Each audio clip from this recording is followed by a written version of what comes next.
जय श्री कृष्णा दोस्तों, आप सभी का स्वागत है हमारे YouTube चैनल पर। हमारी आज की कहानी है निधि वन के रहस्य। तो आइए शुरू करते हैं। एक बार कोलकाता का एक भक्त अपने गुरु की सुनाई हुई भागवत कथा से इतना मोहित हुआ कि वह हर समय वृंदावन आने की सोचने लगा। उसके गुरु उसे निधि वन के बारे में बताया करते थे और कहते थे कि आज भी भगवान यहाँ रात्रि को रास रचाने आते हैं। उस भक्त को इस बात पर विश्वास नहीं हो रहा था और एक बार उसने निश्चय किया कि वृंदावन जाऊंगा, और ऐसा ही हुआ। श्री राधा रानी की कृपा हुई और आ गया वृंदावन। उसने जी भरकर बिहारी जी का, राधा रानी का दर्शन किया, लेकिन अब भी उसे इस बात का यकीन नहीं था कि निधि वन में रात्रि को भगवान रास रचाते हैं।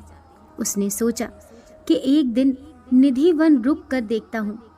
इसीलिए वह वहीं पर रुक गया और देर तक बैठा रहा। और जब शाम होने को आई तब एक पेड़ की लता की आड़ में छिप गया।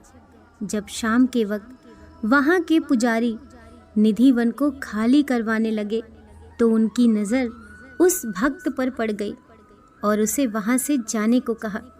तब तो वह भक्त वहाँ से चला गया, लेकिन अगले दिन फिर से वहाँ जाकर छिप गया और फिर से शाम होते ही पुजारियों द्वारा निकाला गया। और आखिर में उसने निधि वन में एक ऐसा कोना खोज निकाला जहाँ उसे कोई नहीं ढूंढ सकता था। और वो आंखें मूंदे सारी रात वहीं निधि वन में बैठा रहा।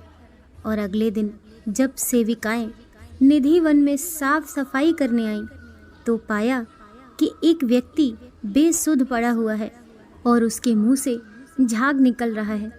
तब उन सेविकाओं ने सभी को बताया तो लोगों की भीड़ वहां पर जमा हो गई। सभी ने उस व्यक्ति से बोलने की कोशिश की, लेकिन वह कुछ भी नहीं बोल रहा था। लोगों ने उसे खाने के लिए मिठाई आदि दी, लेकिन उसने नहीं ली। और ऐसे ही वह 3 दिन तक बिना कुछ खाए पिए ऐसे ही बेसुध पड़ा रहा। और 5 दिन बाद उसके गुरुजी, जो कि गोवर्धन में रहते थे, बताया गया, तब उसके गुरुजी वहाँ पहुँचे और उसे गोवर्धन अपने आश्रम में ले आए। आश्रम में भी वह ऐसे ही रहा। और एक दिन सुबह सुबह उस व्यक्ति ने अपने गुरुजी से लिखने के लिए कलम और कागज़ मांगा। गुरुजी ने ऐसा ही किया और उसे कलम और कागज़ देकर मानसी गंगा में स्नान करने चले गए। जब गुरुजी स्नान करके आश्रम में आए तो पाया कि उस भक्त ने दीवार के सहारे लगकर अपना शरीर त्याग दिया था और उस कागज़ पर कुछ लिखा हुआ था। उस पर लिखा था, गुरुजी, मैंने ये बात किसी को नहीं बताई है, पहले सिर्फ आपको ही बताना चाहता हूँ। आप कहते थे ना कि निधि वन में आज भी भगवान रास रचाने आते हैं, और मैं आपकी कही बात पर यकीन नहीं करता था। लेकिन जब मैं निधि वन में रुका तब मैंने साक्षात बांके बिहारी का राधा रानी के साथ, गोपियों के साथ रास रचाते हुए दर्शन किया। और अब मेरी जीने की कोई भी इच्छा नहीं है। इस जीवन का जो लक्ष्य था वह लक्ष्य मैंने प्राप्त कर लिया है, और अब मैं जीकर करूँगा भी क्या। श्याम सुंदर की सुंदरता के आगे ये दुनिया वालों की सुंदरता कुछ भी नहीं है। इसीलिए आपके श्री चरणों में मेरा अंतिम प्रणाम स्वीकार कीजिए।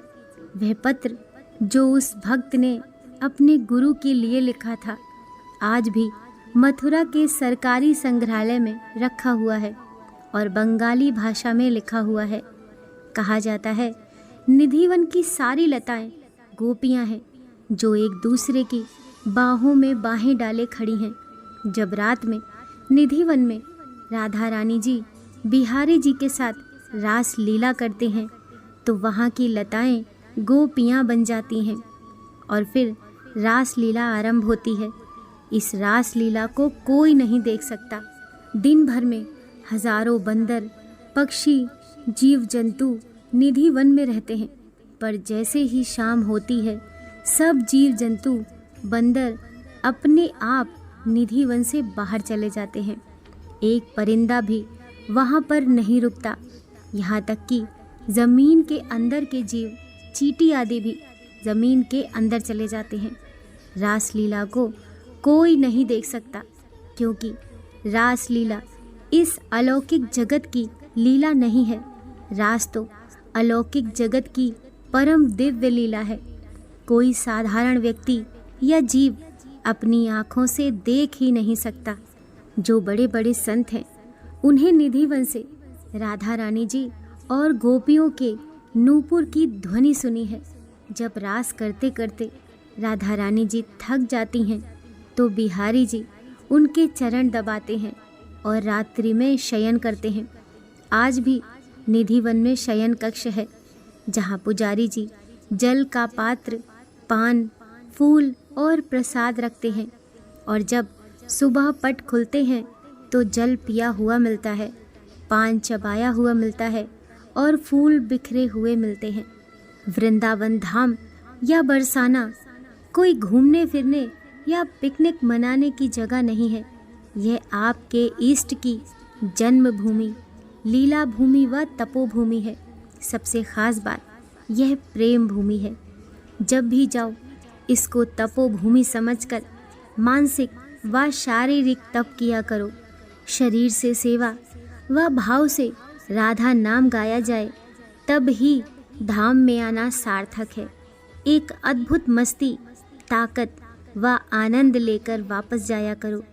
आपकी धाम निष्ठा में वृद्धि हो, इसी कामना के साथ कहिए जय श्री राधे। दोस्तों, कहानी पसंद आई हो तो वीडियो को लाइक कीजिए, चैनल को सब्सक्राइब कीजिए। मिलते हैं अगली कहानी के साथ।